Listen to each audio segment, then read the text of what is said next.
Oke, sebelum kita memulai pelajaran kita pada hari ini, alangkah baiknya kita berdoa dulu ya. Oke, adik-adik semua ikutin kakak ya.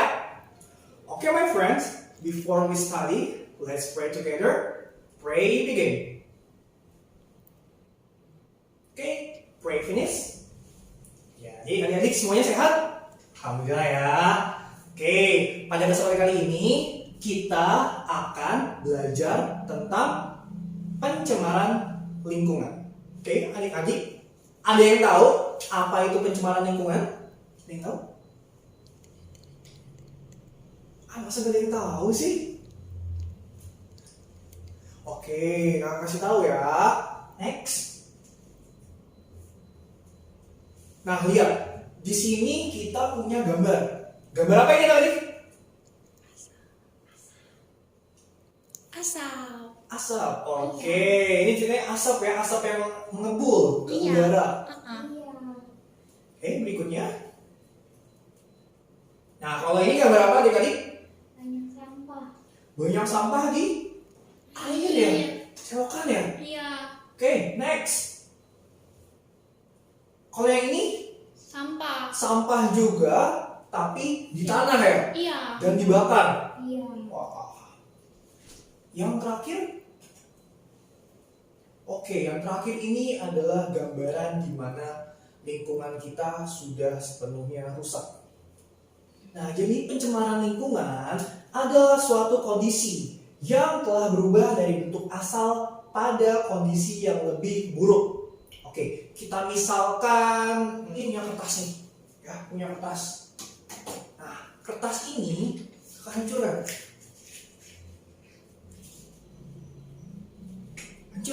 Nah, ini adalah gambaran dari lingkungan kita, ya lingkungan kita yang telah tercemar. Jadi yang awalnya dia itu bentuknya bagus, setelah kita hancurkan, ya udah, dia gak akan bisa kembali ke bentuk yang seperti semula. Nah, itulah gambaran dari pencemaran lingkungan. Lalu yang kedua, pencemaran lingkungan adalah masuk atau dimasukkannya makhluk hidup, zat, energi, dan atau komponen lain ke dalam lingkungan hidup oleh kegiatan manusia sehingga melampaui baku mutu lingkungan hidup yang telah ditetapkan oleh Undang-Undang Republik Indonesia Nomor 32 Tahun 2009 tentang perlindungan dan pengelolaan lingkungan hidup bab 1 pasal 1 ayat 14. Nah, jadi menurut undang-undang ini ya, pencemaran lingkungan itu adalah dimasukkannya suatu makhluk hidup, ya, baik itu bakteri, virus, ya, ke dalam sebuah komponen lingkungan yang menyebabkan lingkungan itu hancur atau rusak.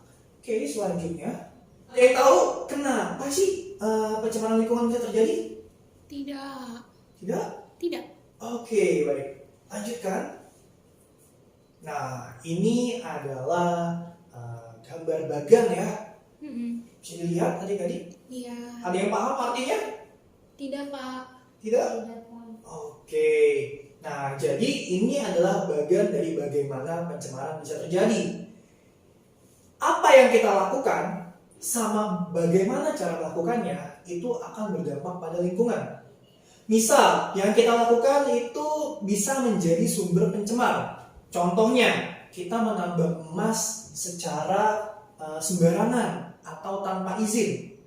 Itu kan bisa menyebabkan lingkungan jadi tidak terjaga, ya. Jadi kayak gak teratur gitu, karena kita menambangnya tanpa izin. Kita nambangnya main-main gitu. Nah, lalu ketika bahan pencemar itu, misalnya merkuri cair, itu masuk ke dalam tanah, air, dan udara, hasilnya adalah pencemaran lingkungan itu sendiri. Oke, dapat dipahami adik-adik? Dapat, Pak. Oke, kita lanjutkan ya. Iya. Lalu berikutnya, bagaimana pencemaran lingkungan terjadi? Kalau yang tadi kan mengapa ya? Nah, sekarang bagaimana sih pencemaran lingkungan itu terjadi? Ada yang tahu? Buang sampah sembarangan. Buang sampah sembarangan, betul. Ada lagi? Asap pabrik. Asap-asap pabrik. Ya. Oke, setuju. Jadi pencemaran lingkungan itu terjadi melalui 3 hal. What, when, and where. Atau kalau kita artikan dalam bahasa Indonesia berarti apa, kapan, dan di mana. Oke, what, apa? Apa yang mencemari? Nah, bahan pencemar yang masuk ke dalam lingkungan itu disebut sebagai polutan.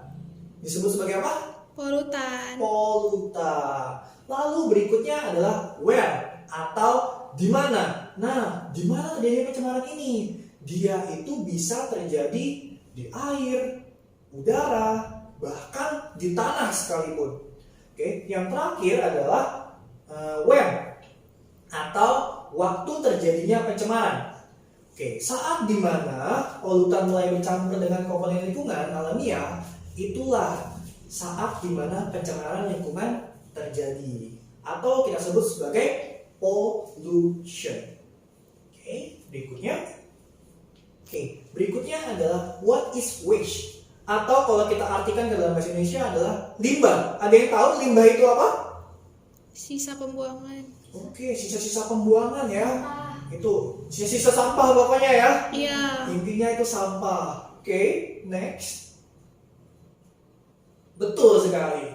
Jadi limbah adalah buangan yang dihasilkan dari suatu proses produksi. Itu baik dari produksi rumahan atau produksi pabrik, ya. Nah, atau kita juga bisa sebut limbah sebagai bahan yang tidak atau belum memiliki nilai ekonomis atau nilai guna dalam pembuatan atau pemakaian. Jadi bisa dibilang limbah itu ya suatu barang yang tidak ada nilainya, ya, tidak ada nilai ekonomisnya sebelum diproses lebih lanjut.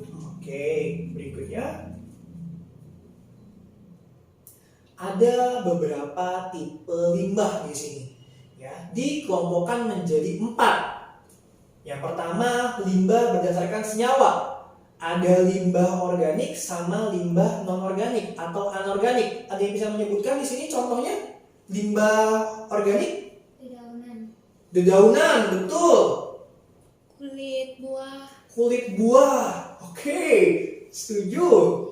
Benar ya, benar sekali ya. Iya. Kalau limbah non-organik? Plastik. Plastik, botol, ya botol-botol bekas. Ya. Ada lagi? Karet. Karet, ya karet buat main ya. Ada lagi? Udah ya, segitu aja ya. Oke, kalau limbah berdasarkan wujudnya dibagi menjadi 3. Ada limbah cair, gas, dan padat. Jadi ini bisa menyebutkan contohnya. Limbah cair itu apa? Nggak tahu, Pak. Nggak tahu. Iya, lupa saya, Pak. Lupa. Iya. Buangan sabun. Buangan sabun. Oke, betul. Iya, saya Buangan lupa. sabun ya. Deterjen, Pak. Deterjen. Atau misalnya kamu masak nih, ya, itu masak sesuatu yang berkuah gitu ya. Terus busuk, dibuang gitu aja. Nah, itu bisa jadi sebuah limbah. Iya nggak? Iya, Pak. Nah, makanya kalau misalnya buang sampah itu jangan sembarangan ya adik-adik. Iya, Pak. Oke. Nah, kalau yang bentuknya gas gimana? Asap kendaraan. Asap kendaraan. Betul. Kamu belajar ya? Dari pabrik, Pak. Asap pabrik. Asap-asap ya. Iya. Pokoknya segala sesuatu yang berhubungan dengan asap tuh itu masuk dalam limbah gas. Gas. Lalu terakhir limbah padat. Oh, itu udah jelas ya, yang bisa dilihat ya, limbah padat itu ya. Ya, Pak. Lalu berikutnya limbah berdasarkan sumber dibagi menjadi 4. Ada limbah dari hasil pertanian, limbah pertambangan, limbah industri, dan limbah dari domestik. Lalu yang terakhir limbah berdasarkan sifat atau daya rusaknya dibagi menjadi 2. Ada limbah biasa, satu lagi ada limbah berbahaya atau kita kenal sebagai limbah B3 yang beracun. Oke, lanjut. Ini adalah materi kita yang terakhir. What is global warming? What is global warming? Ada yang tahu nggak adik-adik arti dari global warming itu? Pemanasan Pemanasan apa nih? global. Oke, pemanasan sebelum olahraga. Bukan ya? Oke, pemanasan global. Nah, sekarang ada yang tahu nggak sih apa itu pemanasan global? Efek rumah kaca. Efek rumah kaca. Udah itu doang taunya? Iya, lupa, Pak. Oke, pemanasan global adalah sebuah fenomena di mana suhu rata-rata atmosfer, daratan bumi, bahkan lautan itu meningkat secara keseluruhan. Apa yang menyebabkannya? Ya tadi, karena efek dari penggunaan rumah kaca. Dan masih banyak tahu penyebab global warming. Apa penyebab pemanasan global? Nah, ini adalah tugas untuk adik-adik semua ya. Sekarang adik-adik bikin kelompok ya yang terdiri dari 5 kelompok. Satu kelompok isinya 2 sampai 3 orang. Silahkan, bebas kelompoknya, bisa ditentuin sendiri. Lalu adik-adik cari apa tuh penyebab dari pemanasan global itu ya, ditulis tangan. Lalu minggu depan kita presentasikan. Oke adik-adik? Mengerti? Ngerti. Oke, kalau gitu terakhir. Jadi kesimpulannya adik-adik kita harus senantiasa menjaga lingkungan ya, agar lingkungan kita tidak rusak. Setuju? Setuju. Oke, rajin-rajin itu ya, membersihkan lingkungannya ya, Iya, agar Pak. lingkungan kita tidak tercemar. Oke, sekian pelajaran kita pada hari ini. Semoga adik-adik semua paham ya, mendapatkan ilmu baru ya. Iya, Pak. Oke, amin. Kalau gitu kita berdoa. Oke, my friend, before we end this lesson, let's pray together. Pray begin. Pray finish. Goodbye. Bye.